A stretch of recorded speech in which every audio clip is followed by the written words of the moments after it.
Tēnā koutou katoa, tuatahi ake me mihi ka tika ki a koutou. Ko koutou tērā Ngāti Whātua Ōrākei, nā tā koutou tai mai I rangatira ki ai tēnei kaupapa nā reira, nei rā te mihi, nei rā te mihi, nei rā te mihi. O tira ki a tātou katoa ko tai mai, I raro I tēnei tuanui, tēnā koutou katoa, tēnā koutou, tēnā koutou. O tira, tēnā. Tātou e te whare. Kia ora everybody and welcome to the Auckland Climate Festival launch for 2022. My name is Astley Nathan, I'll be the MC tonight and it is an honour and a privilege to have you all here tonight. We've got a massive night lined up for you, we've got some awesome kōrero, we've got a panel set up, ready to go, we've got some performances as well. So tonight is going to be action-packed, it's going to be cool, and we're going to be really having a kōrero and a wānanga about the climate here in Tāmaki Makaurau, climate action and sustainability. So thank you all for coming. Welcome, enjoy yourselves, and make yourselves at home. So before we get into the thick of things tonight, I will just do some housekeeping. Toilets are just out to the left. If you jump out the back, you might have seen them when you were coming up the stairs. They're just out there. In the unlikely event of a fire, we do have an exit plan. If you hear the bells ringing, that means there's going to be a fire. So we'll meet out in the car park outside, but that is in the unlikely event of a fire. We do have a photographer roaming around, so if you like getting your photos, smile, pose, do your thing. But if you don't, just kindly let her know, oh, I'm okay for the photos. And smoking and vaping. So we do have an area for you smokers and vapors. It's not inside. Please don't smoke or vape inside. But it is, where are we? Smoking and vaping, top car park. So if you find the top car park, I'm not too sure where that is. I'm not a smoker or a vapor, so I'm like, up to you guys. That's your guys hiding it. But without further ado, man, we've got an awesome night for you lined up tonight. I'm really excited to get amongst it. But the Auckland Climate Festival has been running for 2 years now. Last year it was, as Kingy said, we kind of had a bit of raru with COVID. So we're really happy to be gathered here, our tinana in person, to be able to share, to be able to really hear these stories. But this year's going to be amazing. This month, October, we've got 125 online and in-person activities, events, activations for Aucklanders and people from beyond. So we're really excited to get into it. And every year we follow a theme. And you might see the theme, or you might have seen the theme up there. But the theme of this year's kaupapa is Ancestor Me. I am a good ancestor, and I believe in our future. So that is the event, and that is the theme that we're going to be following throughout the night. And you're probably going to hear it a lot. But I just want to leave that with you now, so you can have a think about what that means for you as we sort of start to hear these kōrero that are coming out. But in terms of the theme for tonight, we thought what better place to start than to start with the people that are going to be carrying on that legacy here in Tāmaki Makaurau. And that's the tamariki of Tāmaki Makaurau. So we've got an awesome video to start our night off, which was first shown in May at the Auckland Future Now event. And we've got to send a massive thank you to Tātaki Auckland Unlimited and the Hood & Co. Who produced and made this video for us, but we thought this is the right way to kick off our event. So without further ado, have a look at the voices of our future.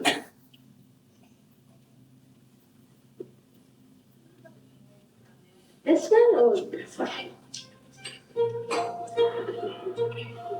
Okay. Hi, I'm Josh. I'm 10 years old and I live in Te Atatu Peninsula. Ko tōku ingoa ko te paia. My name is Te Paia. My name is Lucy. I'm Ari and I'm hopeful for the future. Hi, I'm Will and this is Auckland's Future Now. Auckland to me is very inviting, very colourful. I like all the forests and hikes, the beaches. I came to New Zealand from China. I was like, ooh, nice city. I personally really love Mount Eden and how that used to be a volcano that used to erupt. My favourite part about Auckland City might be the dog park by my house. Then I love the marae here. Yeah, zoo, museum. Yeah, I love the museum. Roller skating around, going on our bikes, e-scooters, just looking at all of the amazing views. And the pools. Auckland is definitely home for me. it's also very inclusive to people who came overseas like me. If I wrote a book about Auckland, it would be called Tōku Kāinga, My Home. If there was one thing that I would change, it would be more electric cars. The worst thing about Auckland is traffic. The environment's not really clean. I'm worried about pollution. But I'll clean it up myself if no one does it. If you're gonna write a book about Auckland, what would the title be? How Auckland City can get better. Yeah. One thing we can do to change the future is stop climate change. To help the oceans and perpetually to get more healthier. Use recycled materials in building stuff. Plant quite a few trees, maybe like one a month. That'd be good. Probably more rubbish bins around. I don't know what the future's going to be like because you've never seen it before. I suspect there might be more inventions. I feel like there'd be a lot of robots. A toaster robot, it has laser eyes. There'd be magic, like Harry Potter. I'd like there to be more art. I would like to see more festivals and art galleries. Lots and lots of area for nature. The thing is, you can't really change the past, but you can change the future.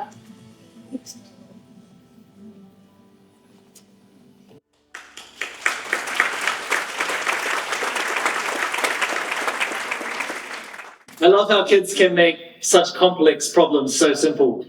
Plant a tree every month. We all did that. Oh, sweet, forest. Yeah, so that was awesome. That's not the last time we'll be seeing those kids that we'll be wrapping up tonight as well. So I'm really excited to see that video. But without further ado, I'm going to get up the stage and I'm going to pass the mic on over the rākau kōrero to Michelle and Alec, who will be running through just the event. They did found it, Michelle founded it, but she is the founder of 6 Generations and really the visionary behind our Auckland Climate Festival, so big mihi to her.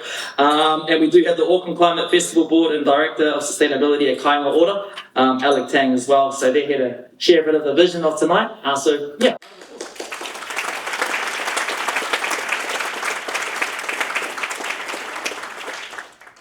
Tēnā koutou kua whakaroa mai, nā mihi nui kia koutou, e mihi ana o ki nā mana whenua huri noa o Tāmaki Nakaurau. Ko Alec Tang toki ingoa.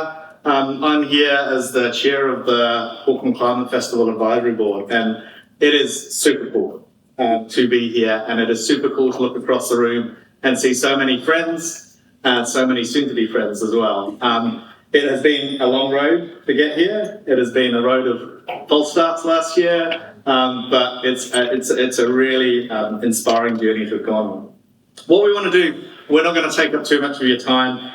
What we thought would be great is to share a little bit about the journey that we've taken and the reason why and why we're here. And we thought we'd do that by architecting a bit of a conversation. So my question to Michelle was to explain a little bit of that vision of what this event's about and why did you want to pull it together. Well, kia ora koutou. For Michelle talking, for those of you who haven't met me yet, I probably have met most of you in the room online. So it's great to meet you all in person tonight. I'm very excited to be here. So in terms of my vision for the festival, having worked in a similar initiative in London, I was really inspired when I was over there in the way that it was able to really bring people together around one kind of focal point. And so London Climate Action Week, which I was involved with, spanned across all of society as well. So bringing that to Auckland was something that I really wanted to do as well, making it a whole of society response to the climate emergency. So that we could really amplify all of the amazing things that are already going on that you're all involved with, and so that we could accelerate the change and raise the ambition of what's possible by bringing all of these different people in society together. So that was really the crux of it for me. And then as a result of that, I felt that was a really good way to accelerate tangible action. So rather than just talking about things, actually being able to get together at the same time and actually act for climate now. And Michelle grabbed me for a cup of tea, and I remember down in Amano. And for me, the thing that really struck me in the conversation, the kōrero we had, was this, and I've heard it to some of you who I met on the door today, this view that climate change is so big and it's really heavy, and it's this massive issue that we have facing us. But we can't lose ourselves in that, and we need to pick each other up, and we need to see that there is huge amounts of activity going on. Yes, we need more, and yes, it needs to be more systemic, but actually there is loads of stuff, and you are all part of that loads of stuff. And what inspired me was Michelle's vision of using this event to build each other up and to go, hey, look at this event and this activity in all these different domains. And I think, over last year there was 80 odd events, this year's 120 odd events. And I hope you all take this, and people online take this, and the participants of all the events take this as, yes, this is a massive challenge we have ahead, but there is activity. We are doing stuff. We do need to do more stuff, but it's not that we're not doing anything. So that was, for me, the really big catalyst of this event, this kaupapa, and the work that Michelle's been putting in. And obviously, all of this can't happen in isolation. So we have a huge list of thank yous, right? Yes, we do. And I'm sorry to ask you the question back, but I'm glad you answered it. Not as seasoned in the speaking thing as you are, but yes, so we have a lot of people to thank. As has been mentioned before, this is essentially 2 years in the making, given that last year it did take place, but it was just online, and so, a lot of this was virtual. So, Ngāti Whātua Ōrākei, ngā mihi nui, for being involved for 2 years in a row. And, you've been an incredible support to me, and being from Ōrākei myself, having grown up here, it's really special for me that we have this relationship and that you've been the iwi hosts for 2 years, really. So, thank you. To our host city partners, Tātaki, Auckland Unlimited, there are a couple of you in the room today. Thank you so much for your support. We've got Impossible Foods, who have generously supplied us with some delicious plant-based nibbles that hopefully you've already had some of tonight, and they'll be served afterwards as well. So enjoy those.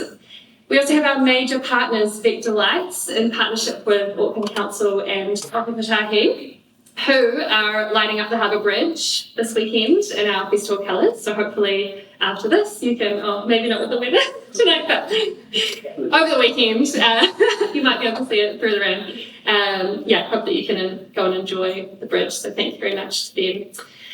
We have our facilitate partners, Whakatūpu Aotearoa Foundation, who, in particular, Yi and Carr, Chris and Wendy at Team NZ as well, who have been supports both as in a funding role, but also personally as well. I'm very grateful for you. Thank you so much. We've got other major partners, Candelo and Cub Digital, the team that I believe are here tonight too. Thank you so much for your support with our website and our CRM. I'm still going because, as you can tell, there's a lot of people behind this that have done amazing things to really get us here.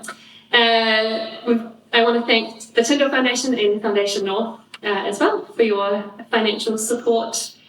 Our supporters, Britamart and One Place, our friends of the festival, Wow Summit, Pure Advantage and Tane's Tree Trust, who are leading similar initiatives around the country and who we're really stoked to be collaborating with.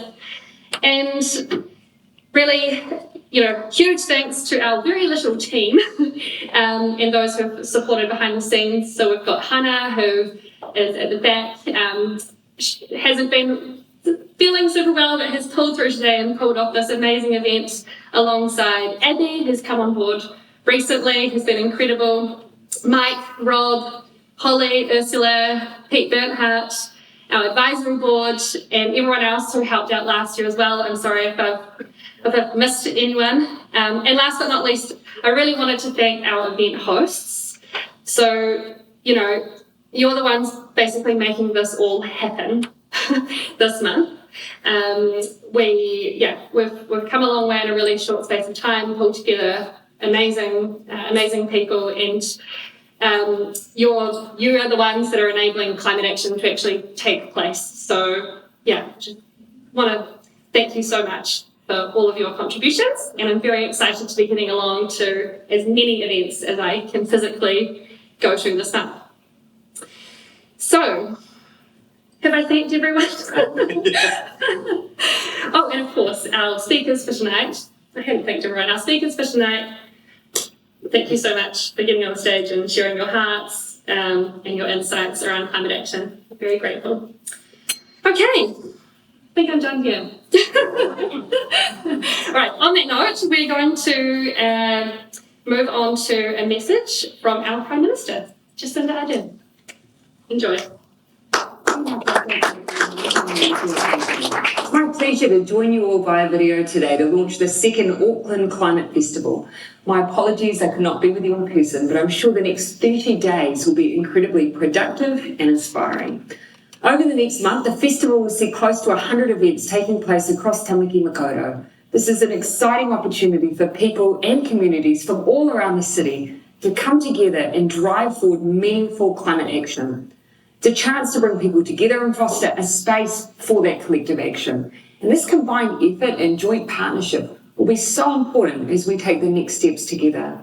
Climate change is one of the biggest challenges facing the world right now.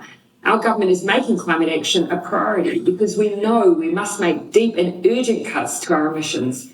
Our journey towards net zero must not just be an intention, it must be a reality. We've already put in place policies that are making a tangible difference and helping to reduce our emissions, but we're not adapting just to preserve business as usual. There's a huge opportunity to shape a course for the future, one that delivers better outcomes for people and places. This will ensure Tamaki Makaurau remains a thriving and beautiful city now and into the future. Of course, government can't do this alone. It will require all of us, businesses, government, communities and individuals working together to deliver unified change, which is why it's so exciting to see so many organisations and groups involved in the festival. This is an incredible opportunity for change. I can't wait to hear about the ideas and discussions it generates. All the very best for the festival and for all your work ahead. Nō reira, tēnā koutou, tēnā koutou, tēnā koutou katoa.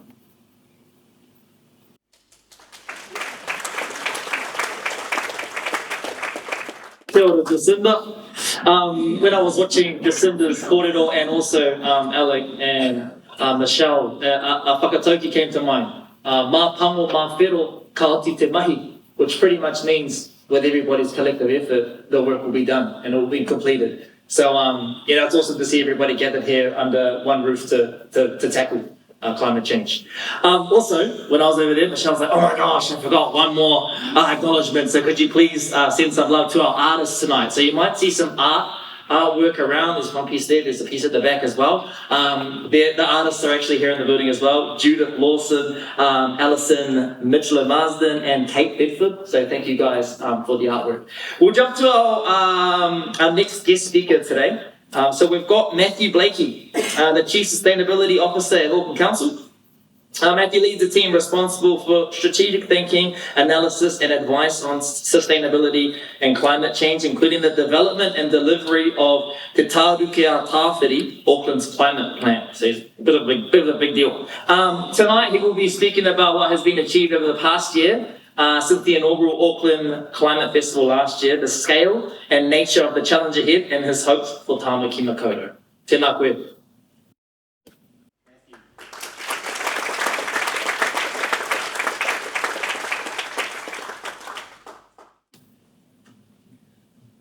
Tēnā koutou katoa, kua huhui mai nei. I mihi ana au Ngāti Whātua Ōrākei, me ngā iwi mana whenua o Tamaki Makaurau. I mahi ana au e Chief Sustainability Officer ki te kaunihera o Tamaki Makaurau. Ko Matthew Blaikie taku ingoa, tēnā koutou katoa. Kia ora everyone. My name is Blaikie and I'm the Chief Sustainability Officer at Auckland Council. Thank you for the introduction, no pressure. I'm delighted to be here with you all this evening at the launch of the Auckland Climate Festival. We need bold, ambitious action on climate change, and we need it now. Over the past year, we've seen shocking impacts of climate change, from the extreme heat, droughts and wildfires in Europe to the devastating flooding in Pakistan. Close to home, we've seen a term, 1 in 100 year event, used frequently to describe the extreme weather events we're experiencing in New Zealand this winter. But climate action is not just about avoiding the worst impacts of climate change. It's about creating a better future for us all. A more equitable future where we live healthier, happier lives and reconnect with nature. I'm here to share some of the progress made by Auckland Council since the last Climate Festival in 2021, and to reflect on the challenge ahead. Te Tārakia Tāwhiri, Auckland's climate plan, sets out our regional approach to climate action. It sets out our goals to reduce regional greenhouse gas emissions by 50% by 2030 and transition to net zero emissions by 2050, while planning for the impacts of climate change. As a member of C40 Cities, we are committed to delivering on our fair share contribution of global emissions reduction in line with the Paris Agreement, to limit global temperature rise to 1.5 degrees C. We may be small, but we need to deliver our fair share. Developed in partnership with Mana Whenua, Te Tārakia Tāwhiri calls for us to reframe, reimagine and reset the current system, and to shift from a human-centred approach to an ecological-centred approach, recognising the relationship with the natural environment, with Papatūānuku. Over the last year, we've continued to make progress on implementing Te Tārakia Tāwhiri. I'd like to take this opportunity to acknowledge all those people from across Auckland Council, staff and politicians who work passionately to take this kaupapa forward. It's fantastic to see Councillor Pipaku and Councillor Desleigh Simpson here with us this evening. I know there are other councillors, politicians that wish to be here, and there may be others joining online. Kia ora. Equally, I'd like to acknowledge all of you across Tāmaki Makaurau progressing climate action in many different ways.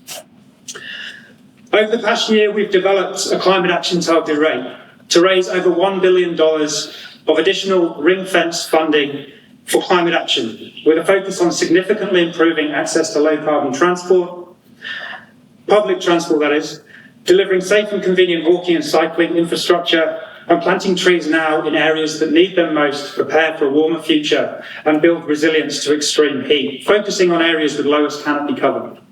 The climate action targeted rate was developed on 4 principles, 4 guiding principles. The proposal needed to be high impact. It needed to address inequity, with climate action and inequity needing to go hand in hand. Climate action and addressing equity needing to go hand in hand. It needed to have wide regional benefits, compelling co-benefits, and be started fast. We don't have time to wait.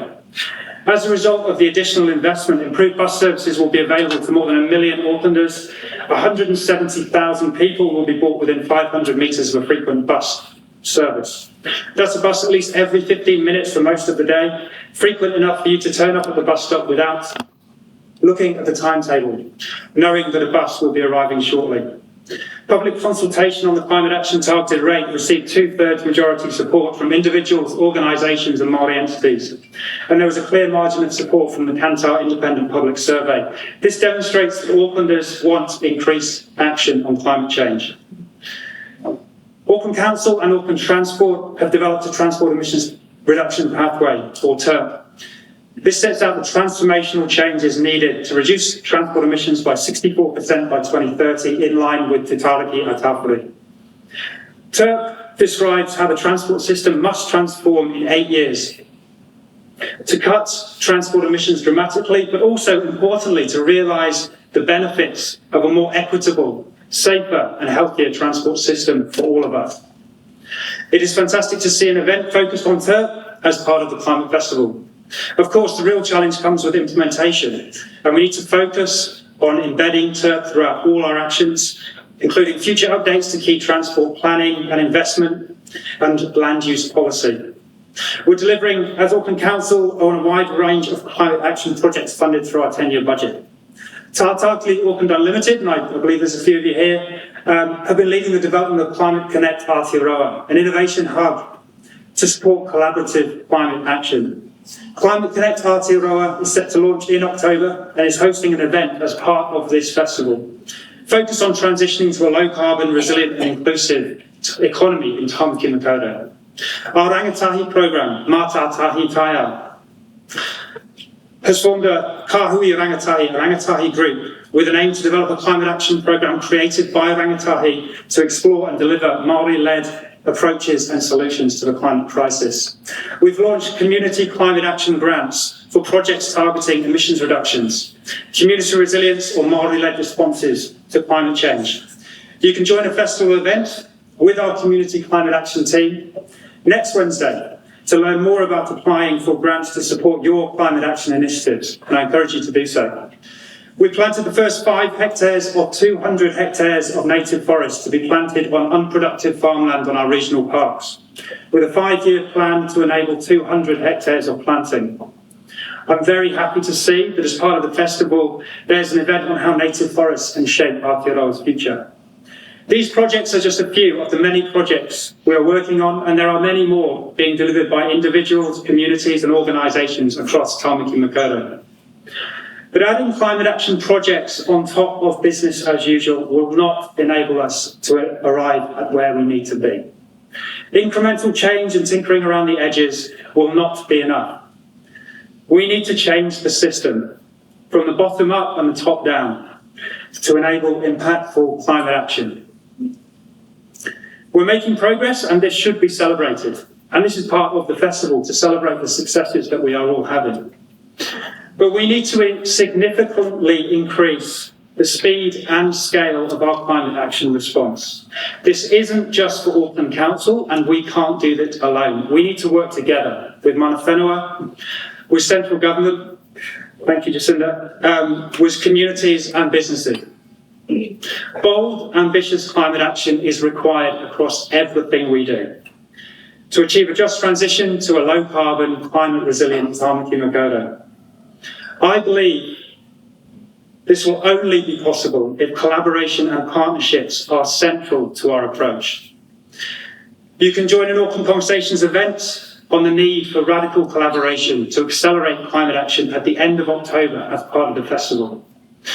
The Auckland Climate Festival brings people together to share knowledge, inspire opportunities for collaboration and advance collective climate action in Tamaki Makaurau and beyond. I want to thank Michelle and the Auckland Climate Festival team for creating this important and inspiring festival for Tamaki Makaurau.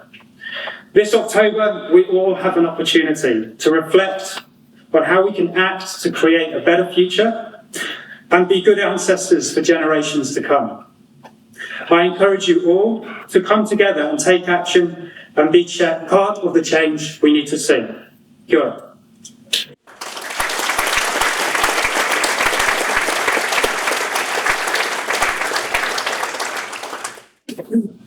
Tēnā koe Matthew, thank you for your kōrero. Yeah, awesome. Sorry about the pressure at the start, by the way. I added that one in there, wasn't it? The big fella? I was like, yeah, man, big fella, bend at the back. So cool, man. We've had a great start to our event so far, but we did promise that there will be some performances and some songs. So I think to loosen things up a little bit, get everybody a little bit relaxed. I've seen you guys have been having a few beers at the start, so you probably want to hear some music. We'll jump into our next performer. So I'm really excited about this. Let me just find my cue. Yes, so we have Matthew have a speak, but we're going to jump to a performance by Huia Hammond, who's the lovely lady over here to our left-hand side. I'm not going to do too much. I think she's got a bit of a plan. Oh, I'm going to dance? Okay, we're all going to dance, and Huia's going to sing. So without further ado, never mind. Big hand.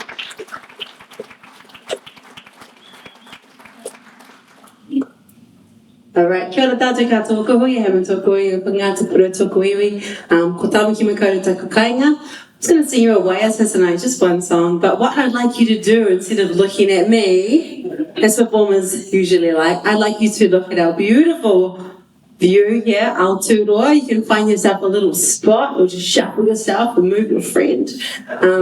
Because this waiata is all about our living nature and how she or they, whatever you decide to, say about nature, will live on.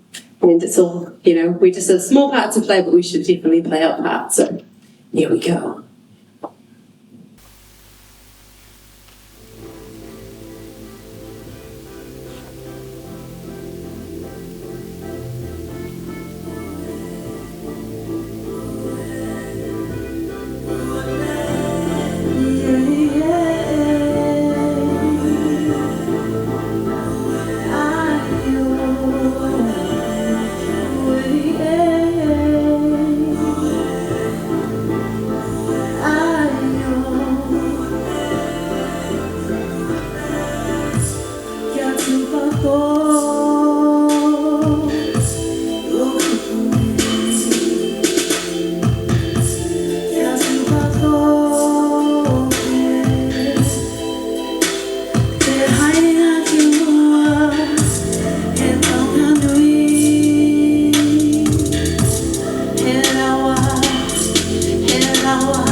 Tēnā koe te maniti ori ori, atahua tō waiata anō. definitely feel the love and hui is waiata for our whenua and for the taia. So, it was amazing, and thank you so much for singing that waiata for us today. All right, we're going to jump to our next video. So, unfortunately, Mr. James Shaw couldn't make it tonight in person, but he has left us with a video on his thoughts and provocations? Someone help me with that one. Provocations, kia ora. And his thoughts for tonight. Thank you. Tēnā koutou katoa. Really, have the consequences of the climate crisis appeared in such sharp relief as they have this year?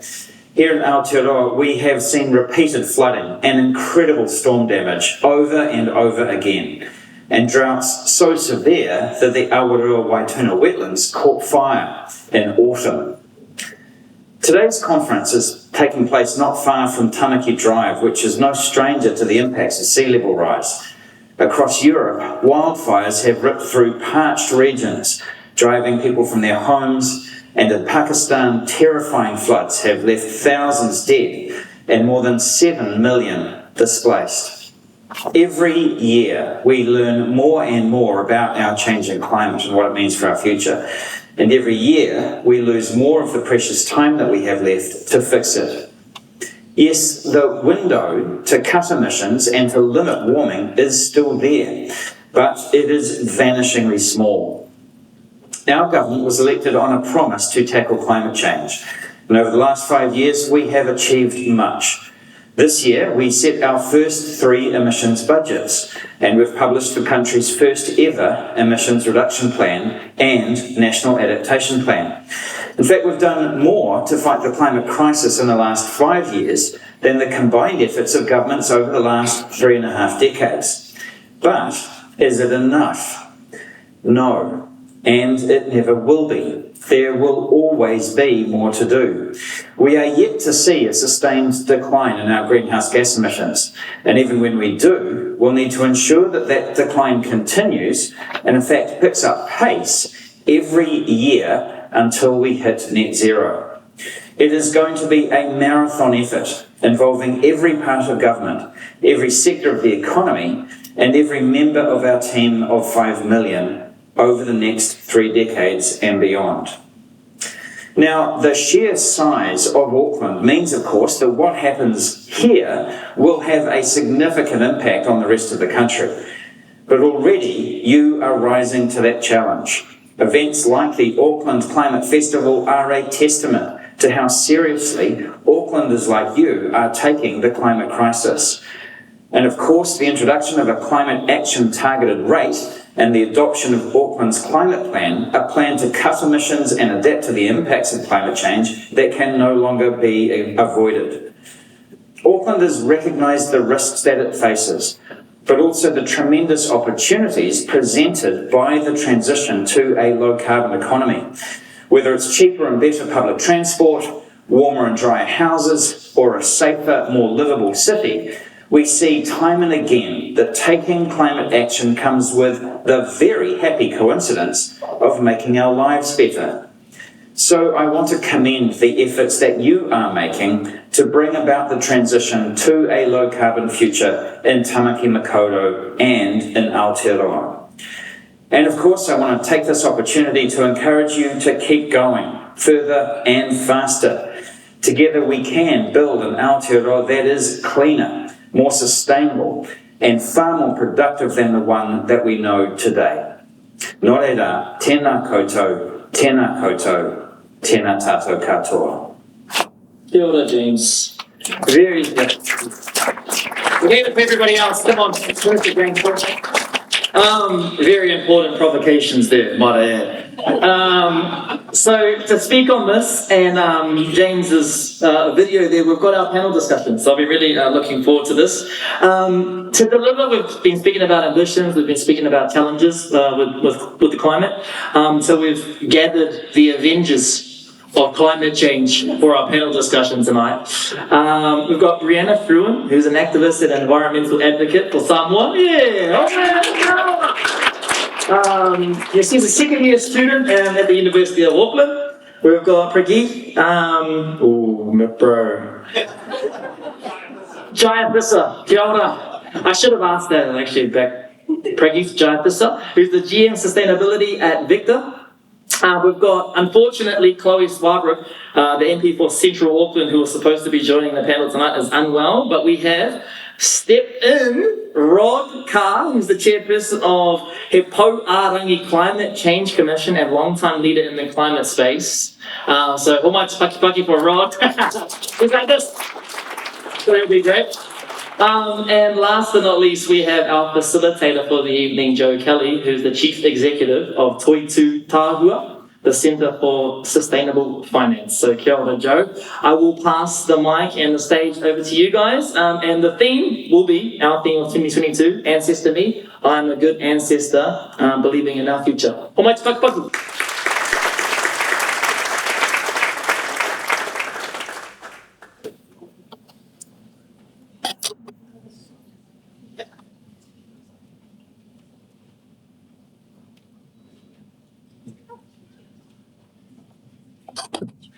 Thank you. Nothing quite like an address from a minister to follow up on a moving waiata. Welcome to our panel, welcome to our panellists. We're going to do a quick round of introductions beyond the bios. So I've got a question for each of the panellists just to get us warmed up and get us to know who they are as people. So maybe, Prageeth, I'll start with you. Tell us, what is the Auckland you want? And what do we want it to look like and feel like? 2 minutes or less, though. No, we can make that quick. So I think the Auckland that we envision being is effectively a world leader in the space. So there was this kind of doubt that was brought up at the start of this whole hui, where we were thinking, man, climate change is such a big thing, and we're all kind of burdened down and held down. It's a global problem. There's these massive countries around the world that are creating all these emissions, and what are we as tiny Auckland going to do about it? And I think one of the visions I have is Auckland as a leader, right? So, New Zealand's energy sector, if we just look energy, because that's the sector where I am based in, we're the 9th best in the world when it goes to sustainability, affordability, and reliability, and we're the best in the Asia Pacific. And that leadership, or that ability to say, look, we're just going to stay on number one, and we're going to keep driving this agenda. And if we as Auckland can drive it and do it, the other countries will copy, because they are looking at us. And they do copy and they do follow things that we do. So I think that's a huge passion point, and that's where I want to see Auckland go and take that position of being a leader as opposed to just sitting back and feeling kind of helpless in that process. Thank you. Brianna, let's get to know you a little bit. Tell us, where does your passion for climate change come from and sustainability more broadly? That's a really good one. I first want to start with, how's everyone feeling? Yeah, really excited. It's so good to be here. My passion for climate justice and sustainability comes from my deep love for home and my deep optimism for a better future. And so I'm from Samoa, from the islands. I grew up in the islands, and I saw firsthand what climate change is doing to my community. And so me stepping into this space of climate justice is, for me, like the purest form of my service. It's not a choice that I wake up and think, oh, I want to do climate work today. It's something that I know I have to do to serve my community, because it literally is the fight for our survival. And then a second part of that is my deep optimism. So I don't actually think that climate change is the end. I've always seen climate change as the beginning of an environmental renaissance, one where we actually need to look back so that we can look forward and reintroduce Indigenous knowledge that where we can realize that our Indigenous knowledges know how to take care of this planet. We know how to take care of our land. So if we can go back so that we can then move forward, it might just be the beginning of the renaissance that we've needed.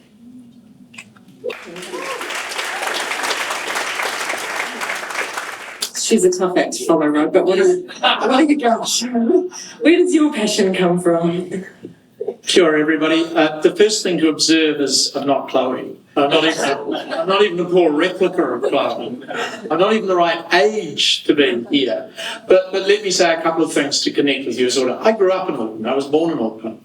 My father was deputy town planner of Auckland in the 1960s, the early 1960s. He went to Perth in Western Australia to become their town planner because he gave up on this place. So my hope for Auckland's future is that you realise the vision of a harbour you can swim in, like we could in the 1960s, of rivers that you didn't have to think twice about whether or not you would drink from them, because we could in the 1960s. Some of that is harking back to the old times. But my hope for Auckland is that everybody who lives in Auckland is proud of the fact they live in Auckland, that they will tell their friends, their family, strangers, that this is just the greatest place to be, that it is resilient in a changed climate, because the climate is going to change. That you have created lifestyles which are built around low emissions, because that will be relatively more affordable. And that you've got livelihoods that don't rely on high emissions technologies and ways of doing business. And if you build a city that you're proud of and have a sense of belonging to this place, and you have livelihoods that are prosperous and lifestyles which do not tax the planet beyond our ability to live on it, then you will have a city that many people of talent will want to stay in and others will want to come to. Do that and you will have achieved an amazingly successful future. And it's all here for you to grasp.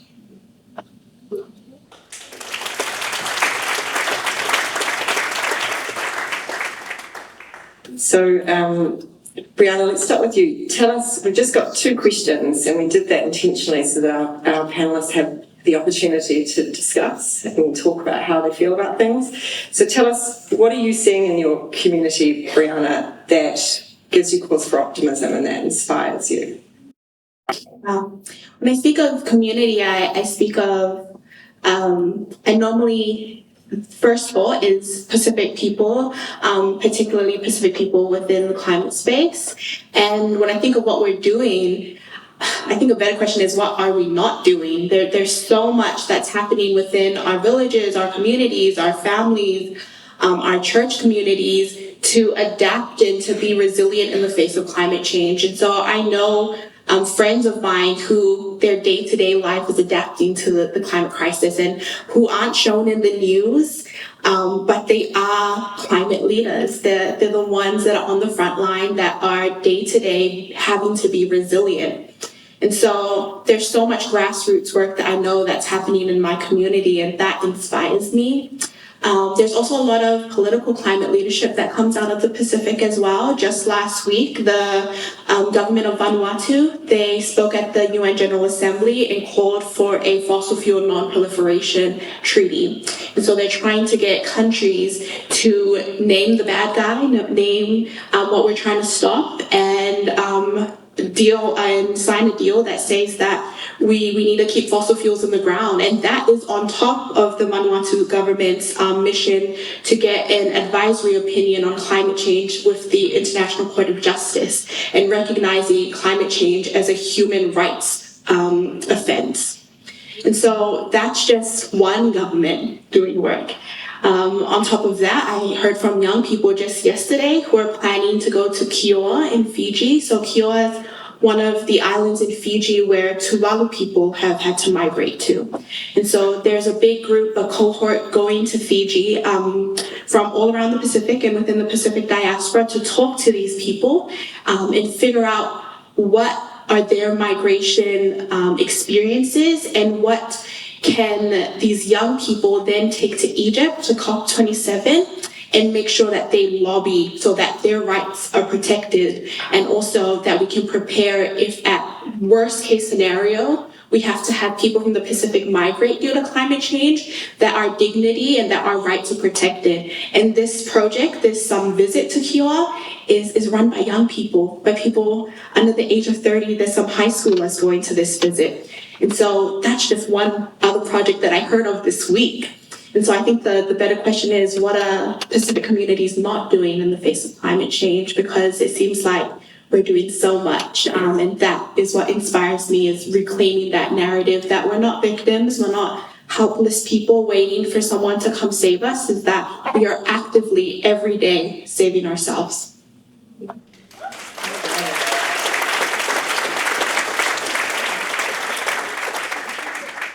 This is a little bit off script, but could you tell us what you were doing in New York last week? Oh, yes. So I was in New York last week for the UN General Assembly.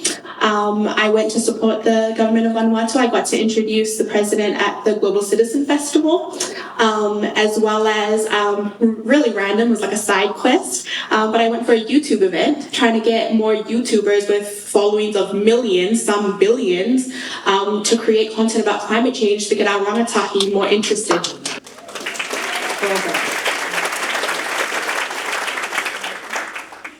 How about you, Prageeth? What are you seeing in your communities? What is it that is giving you cause for optimism and inspiring you? Well, maybe I can redirect community into maybe just the energy sector in general. So climate change is predominantly an energy sector problem, right? Over 70% of global greenhouse gas emissions are in the energy sector. So that's where the big leverage needs to be. In New Zealand, it's about 40%. It's only 40% because we have an agricultural problem, which takes up the other 50. But let's not talk about that now. But energy is still nevertheless a critical problem. So what we are seeing, at least in New Zealand, is just a significant amount of push and direction to say we need to decarbonise our energy sector as fast as possible. But half our energy sector emissions are transportation related, so that's a really big drive and a really big push. But then there's nevertheless still remaining work to do in the remaining elements of the energy sector. Now, one good thing about New Zealand, as I mentioned earlier, is that we are, because the world is terrible, we tend to be world leading as a result. So what generally happens is that there's all these really interesting international parties that then come knock on our doorstep saying, hey, can we collaborate and can we partner, because we're really interested in what you're doing. And so if I were to take Vector as an example, we've had Amazon Web Services, so one of the largest businesses in the world, come to Vector. Out of all the energy companies they could have picked in the United States, throughout any company in the world, they picked Vector, right? An Auckland community or 75% community-owned organisation where the people of Auckland effectively own Vector, right? And they picked Vector as their key global strategic partner to develop what the future of energy might look like. Google also has picked Vector. And, they've picked a few other companies around the world too. But we're one of the few strategic partners of Google as well, as we're designing and rethinking what the future of energy might look like. And this is the type of thing that happens when we take bold leadership and bold action and try to drive and push. We can really make these relationships and start looking at climate change, not just in our tiny little context of how can we make this small bit as low carbon as possible, but how do we really hit those big emissions? How do we hit the billions of tons of CO2 emissions around the globe? And I think that's what gets our staff really excited. That's what attracts people and gets them motivated to work for Vector. And I think that's the motivation we need to start bringing across New Zealand, because if we as a community lead, we kind of get the ability to really write the script on a global stage. Great, thank you. How about you, George? So I've got a number of communities. Let me talk to you about one. I occasionally act as mentor for young entrepreneurs starting up their businesses, which is kind of left over from my days at University of Canterbury. And their stories are intriguing. I've got a few to share. One of them is a young, mid-20s year who is a mechanical engineer from Canterbury who's starting an e-bike business with no capital down to make e-bikes affordable and accessible for those who otherwise might find a price hurdle getting their hands on e-bikes. So he's not only picking up a technology that we know has existed and is rather boring, but his thing is about how do you design new ways of doing business, new business models to reduce the barriers to take up of e-bikes in a low emissions transport system. Son-in-law is now developing a solar power business to provide no capital outlay solar panels for not-for-profit organisations, which is the kind of overlooked piece of the supply chain, not building solar farms on big hectares of land and not doing the corporate warehouse roof stuff, but NGOs that have some roof space, no capital, and can do a revenue sharing on savings model. So again, it's not about inventing the widget or the gadget, it's figuring out that how do you overcome the barriers to deployment and take-up rates in small ways to accelerate. And another one is, again, a University of Canterbury engineering graduate who's developing methane annihilation technology at the point of emission for dairy cows so that the methane never actually gets into the air and you don't annihilate the dairy cow, which would be the other one. But we won't go there on that. But I guess the inspiring thing is that here we have the 20-something-year-olds who are backing themselves to develop the technologies that we need, and it's not just all about widgets and gadgets. It's about new ways of doing business. It's about understanding the barriers to take up and then trying out ways of overcoming those barriers. That's the stuff that is inspiring in that community. And I would just add that, the more you can create curiosity around what are the solutions and where are the barriers, the more you can apply the disciplines of knowledge and learning, and the more that you have the courage to give it a go, the bigger part you can play in delivering that future of a thriving, healthy, low-emission society. It's in your hands.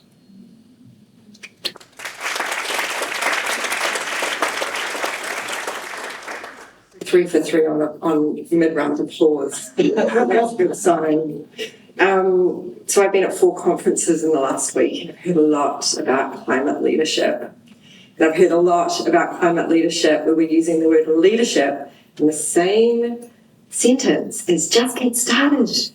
So I'd like to hear, and I have my own views on that obviously, but I'd like to hear from each of you about followership and what it means to have followership at a time when we need to make tough decisions.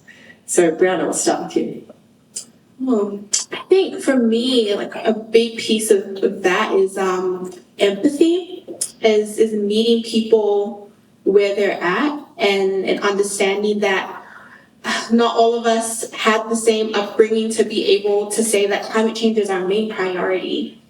And so I think leadership and followership for me, it really comes down to having empathy for people that we are asking to follow us and to also the people that we're looking to lead us. And I had an experience actually where I was on my way to COP, so the climate conference, and I sat next to this older couple, and they asked me where I was going. I told them I was going to the climate conference, and I told them that I was a climate activist and that this was the work that I was doing, and they were really interested. They were very kind, and after I did my whole spiel, I said, and where are you from? Like, what do you do? And they said, oh, we're dairy farmers. And my heart dropped because I was thinking, oh no, are they going to start fighting me? Like, are they going to start arguing with me? But no, that was my judgment before I let them speak. And they said, we're actually very concerned about climate change because we know that we want to change now by our choice and not have to change because of the climate. And so they told me at the time that they were trialing feeding their cows seagrass to see if that could bring emissions down, and that they were actively trying to change and that they were wanting to be climate leaders.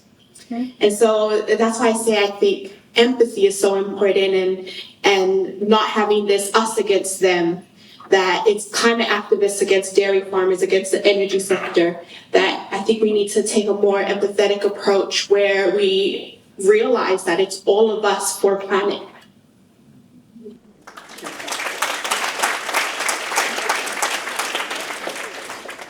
Prageeth, you're working in a corporate environment. Tell us about leadership and your sense of what it means to secure followership when you're making tough decisions.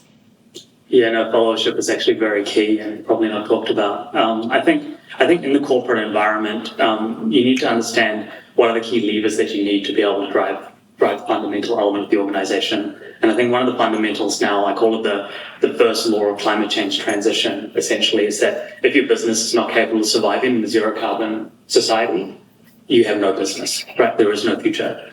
And when you look at this in fundamental rules of 101 capitalism, that's a nightmare situation for any investor. And many investors are aware of this. They are aware that companies that are not in that forward space and are not going to survive because they're dependent on fossil fuels, so they release a lot of that, are simply not going to be there in the future. And that lever is one of the main, I think, fundamental elements when we start looking at organizational and especially sectorial decarbonisation, because that rings true. You could be a climate change denier, but that rule will still play true, right? So you can really get right across the board. But nevertheless, the followership is still quite important because we don't know everything, ultimately, right? So I'm an energy sector specialist. I've been working in it all my life, but I don't necessarily understand the regulations and the legal implications and the views of the people and the views of, the accountants. And I'm not talking just the company itself. I'm talking about Auckland as a society, New Zealand as a society, and also global society as well.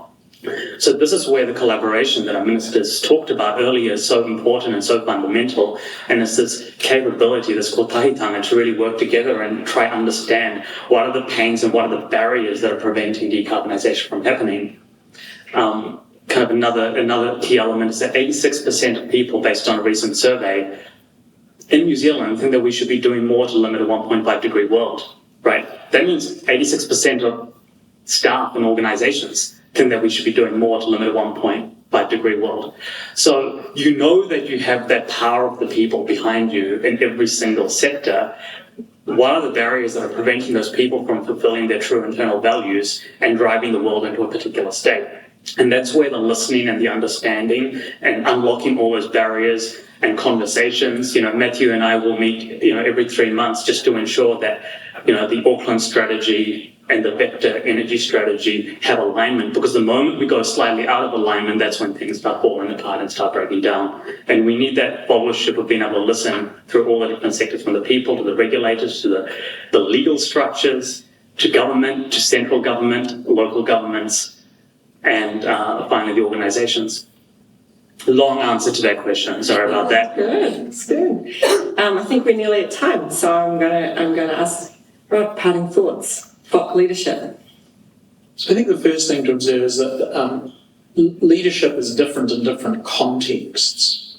And the leadership that you might have in a family or a community, the leadership that you might have in an executive position in an organisation, the leadership that you might display as an elected leader representing stakeholders or interest groups is going to be all very, very different. I guess what worries me a little is that time is not our friend. And what we observe in history is that when societies run out of time, they often reach for a much more authoritarian way of addressing what are perceived to be the threats of that time. So the challenge for us in building the consensus and taking people with us in waiting for people to get on the bus is that we may not have the luxury of that time. So how do we pick up the pace while keeping the people with us? Because this is a long journey. The Minister is right. This is not if we all double down, work really hard for 3 years, we can go home because we'll fix it, right? It took 150 years to create this problem. All going well, it's going to take 30 to 50 years to put the jack back in the box, right? And if our elected leaders don't feel they have the support of the community, then because we've created a leadership style in our elected leaders, which is to lead from the middle of the pack, stand in the crowd, ask everybody around you what they want, we're going to get a very different outcome, because that delay could manifest itself in the kind of urgent action that we saw in New Zealand in the 1980s. When we had a very unjust transition because we had put it off too long. So leadership is contextual, and being the right leader in the right place at the right time either requires you to be flexible about the leadership you display to reflect the context you're in, or you need to find the context in which your leadership style is most effective. So all of you are leaders in some context. All of you can either be flexible in different contexts or take your expertise from the context that you are expert in and use those skills somewhere else. Leadership is not something that I do or Joe does or they do. We all need to find where we can lead. We can lead in our families. We can lead in our communities. We can lead through our displayed behaviours. We can lead through advocacy. We can lead through what we do with our money and where we choose to work. And increasingly young professionals in particular go, I don't want to work in an organisation that is not for good. I've only got one life. Time is passing. This is a problem. But one of the things I can choose to do is where I'm going to spend my working hours. And the other thing is I can choose where I'm going to spend my earned dollars. Because you can guarantee if you buy a product, the system is designed to put another one precisely back in the place from which you took that one. If you want low emission lifestyles and products, adopt them yourself. Vote for them with your money, vote for them with your talent and time, and choose the leaders you want to follow come election time.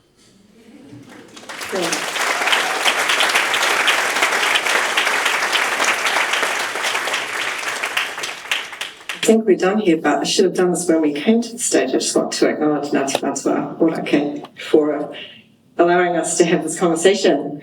Kia ora.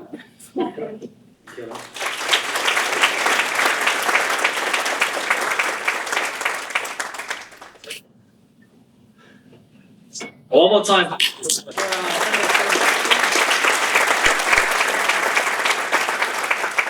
I swear every time one of our panelists started talking, I was like, ooh, how are you going to top that?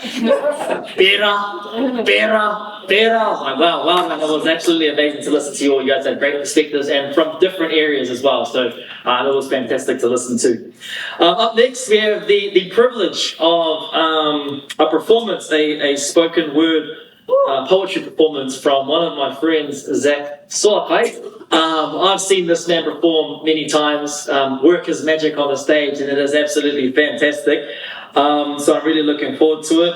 I want to read some of this because when I was reading it, I was like, whoa, this is cool. So Zach is a storyteller, a village builder, and a warrior raiser.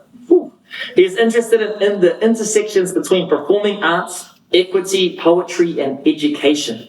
So tonight he's here to explore the theme of being a good ancestor, and we'll koha into this space with a piece called Lo'u Atali'i, a poem in dedication to his grandpa and also to tangata moana scholar, poet, and philosopher Epeli Hauofa. Without further ado,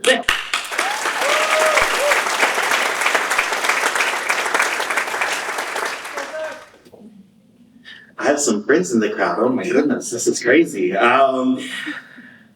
Se o to'ofa, talofa lava malo lele, and a really warm kia ora to you all. Aroha, I'm really used to now talking to like 40, 15-year-olds and having a room full of adults who are so polite and so quiet really unnerves me. So while I collect myself, all I want to say is in awareness of mental health awareness, I also want to raise the point that climate health is mental health, is the freedom dream of our great-grandchildren, and that's the freedom dream that they deserve. This poem, Kōrero Atali'i, is, I'm going to dedicate this today to my brother's mentee, Vaisia Archie, who I think is on the organizing committee, incredible. To my sister, Brianna Fruean, who I'm sure you just heard the incredible whakaaro and some really juicy offerings, and I couldn't hear a thing because I was in the green room. To my really good friend, Therese Laulu, who put me on with this. We definitely need our village. And to my really good friend who's bossing it up in Europe, and of course, to Epeli Hauofa and my grandparents. Lo'u Atali'i. Oceania is vast. Oceania is expanding. Oceania is hospitable and generous. Oceania is humanity rising from the depths of brine and regions of fire deeper still. Oceania is us. We are the sea. We are the ocean. Not my work. That's from Epeli Hauofa. The poem begins now. Lo'u Atali'i. My son, I want the ocean to remember this name, our name that we share. Let it carry to the continents and its landlocked citizens. Teach them that ocean wisdom, that fearless navigation. Kia whakataumuri te haere whakamoa, walking backwards into the future, the versatility of the coconut in all its parts. Let me start here. We are the nectar yellow, the present sweet, the center foretold in myth and lore, the ocean salt's migration to a freshwater riverbed swallowed whole, and now we are rising. Lo'oatali'i, my son, as long as the lands come first and the ocean second, then they will always look at us as islands in a far sea, merely microscopic specks sprinkled across a sleeping ocean with the history that only really begins as if we're always waiting to be pillaged by bigger nations, as if we're always waiting for our women to be stripped of their sacredness, as if our children were forced to suffer violence under a biblical tongue for a reason. It's so hard I can't even say it properly. They called this inevitable. They called this history. I call this colonization, and I say it has never ended. Son, we ask that you see ocean first, land second, conjure up a sea of islands, a network of resilience, a story of survival that is yet to give in. Hear the new Oceania and how she is the collective dream of all our ancestors. Hear how she wants to be measured by the connectedness of the currents, binding us all like a hongi across the ocean. Some complain that all I ever write about is the ocean. But I say to write about the ocean is to write about the world, or at least the world as our ancestors understood it. Their entire universe based upon the sea, star, and skies. The entire world mapped onto their skin. Whole histories recorded by the noble savages who couldn't read or write just because their paper was skin and the missionaries would not read ours. Son, don't let them try to stop your shine. Try to institutionalize or minimize the importance of our ancestral knowledge, our full brown bodies becoming. We live beyond their confines. We break language barriers and arguments of scale. We show up, we outshine, we dare to be remembered. And this is an ancestral promise. They will remember our names. Kia ora.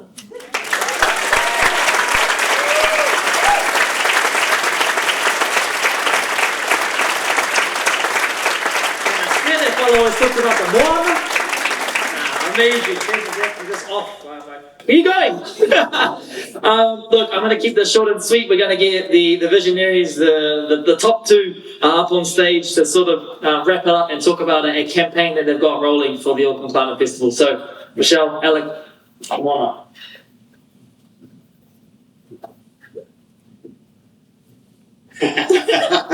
Kia ora, hey, we're almost there, and what a fantastic evening it's been. So, over the last few months, billions have paused for a minute to remember one person. So, what we thought would be fantastic this evening and through the month to come is that we all take a moment and we think about the climate actions that we're going to take. So, what about your phone? And there is a QR code dotted around the room, and there should be a QR code up here that you can have a look. And so we are inviting you as individuals, as personal, professional, as political communities to pause for that minute and to pledge for action. As you click on that QR code, you'll be faced with a number of questions. And just 3 questions. Not many. 3 questions. The first is just to tell us, what are you doing now? What climate actions are you taking now? And the second is, what are you going to do? What are the actions that you will take and you will pledge to take going forward? And then the third one is, what are you going to demand? What are you going to ask for our communities, our businesses, our leadership, whether it's political? What are you going to demand of them? And we want you to do that. And I know there are lots of event organisers in there. We'd love you to ask your participants, the people you're talking to, and anyone else, because what we want to do is we want to gather all this stuff. So it's on a form, and we're going to gather it all. And I just want to share. So I'm just going to go and share a story, just to give you a sense of what impact looks like. And this is a proud dad moment as well. So on Wednesday, my son came first equal in the school debating competition or speech competition on a topic of climate change, not influenced by me. He decided to talk about climate change, and he's 10, and he talked to a room of 9, 10, 11-year-olds, and he came first equal. But what was really interesting was I went to a dinner last night, and there was another parent of an 8-year-old who was in the audience, and he had gone to listen to the speech, and he said, "Mum, we need to do something about climate change." And this is a 10 and an 8-year-old talking about what we need to do. So this is really big, really important that we talk about it, we galvanise action, we talk to others, and we mobilise. So make sure you scan the QR code, plug in your details, answer those 3 questions, and get others to answer those questions as well. Have I covered that? Cool. There is one last thank you, though, that we missed. And that thank you is to Michelle. So Michelle,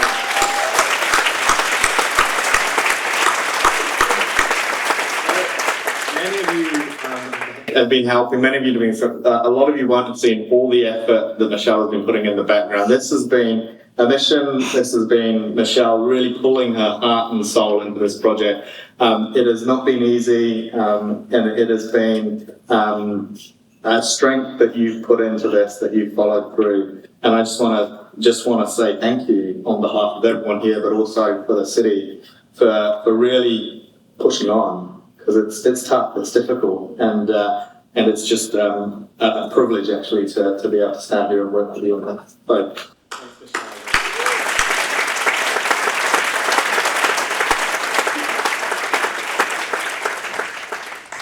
So just one further note on the 1 minute for climate action. No, you didn't. No, I just want to say, so all of your responses will be collated.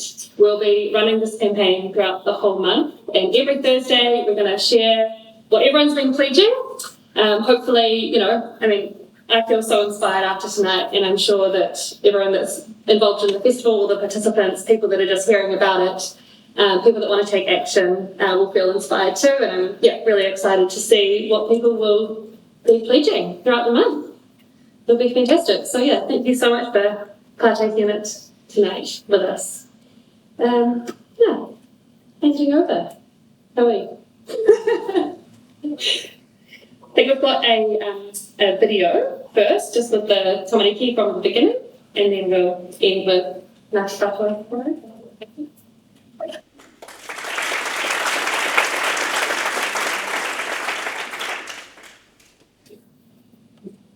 When I grow up, I want to be a DJ. I would like to be an artist and a teacher. An architect. And I want to be a veterinarian. Either a builder or a footballer. I want to be an archaeologist when I grow up. Geez, that scared me. In 25 years, I think that Auckland City would look like quite high-tech. Maybe the city would kind of look a little bit more famous and like a little bit more clever and nice. I would like you to make good decisions so me and my friends will have a good future. The decision that you make could affect a lot of people's future because it's going to be our city when we're older. It's just like cool that you know how it works. Yeah, do a good job. But the thing about it, they're like, a beautiful life and fly around. So what can you do to help my future? Being here today is making me really feel good.